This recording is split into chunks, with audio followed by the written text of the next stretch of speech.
काफ़ी समय पहले की बात है। एक राजा था। वह एक दिन शिकार करने गया था।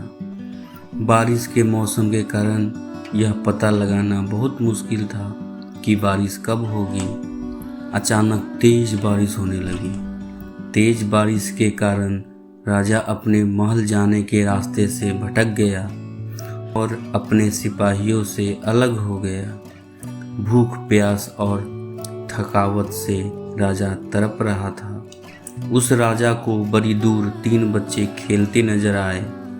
तीनों बच्चों एक दूसरे के काफ़ी अच्छे दोस्त नजर आ रहे थे। उन्हें देखकर राजा ने अपने पास बुलाया। बच्चे उस राजा के पास गए। तब राजा ने पूछा, क्या तुम कहीं से मेरे लिए भोजन और जल ला सकते हो? मैं बहुत भूखा हूँ और प्यास भी लग रही है। तब बच्चों ने कहा, जी जरूर। और तब तुरंत बच्चे गांव की तरफ गए और कहीं से थोड़ा भोजन और जल लेकर आए। राजा ने भोजन और जल ग्रहण किया। राजा बच्चों के उत्साह और प्रेम से बहुत प्रसन्न हुआ। राजा ने बच्चों से कहा कि बच्चों, तुम जीवन में क्या करना चाहते हो? मैं तुम सबकी मदद करना चाहता हूँ। बच्चे यह सुनकर सोचने लगे। तब पहले बच्चे ने कहा कि मुझे धन चाहिए। मैंने कभी अच्छा खाना नहीं खाया और मैंने अच्छे कपड़े नहीं पहने। मैंने कभी 2 वक्त की रोटी नहीं खाई, इसलिए मुझे सिर्फ धन चाहिए जिसे मैं अच्छा खाना और कपड़े खरीद सकूं। राजा ने मुस्कुराते हुए कहा कि मैं तुम्हें इतना धन दूंगा कि जीवन भर सुखी रहोगे।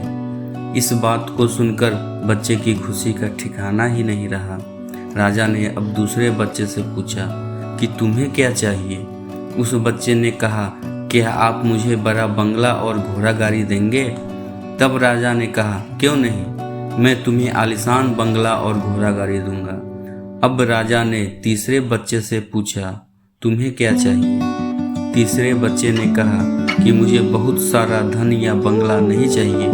मुझे सिर्फ ऐसा आशीर्वाद दीजिए कि मैं अच्छे से पढ़ लिख कर बहुत बड़ा विद्वान बन सकूं और शिक्षा प्राप्त कर देश की सेवा कर सकूं। तीसरे बच्चे की बात से राजा बहुत प्रभावित हुआ। राजा ने उसके लिए अच्छी पढ़ने की व्यवस्था कर दी। वह बच्चा बहुत मेहनती था। उसने दिन रात मेहनत की और एक विद्वान बन गया। उसी राजा ने समय आने पर उसे मंत्री पद पर नियुक्त किया।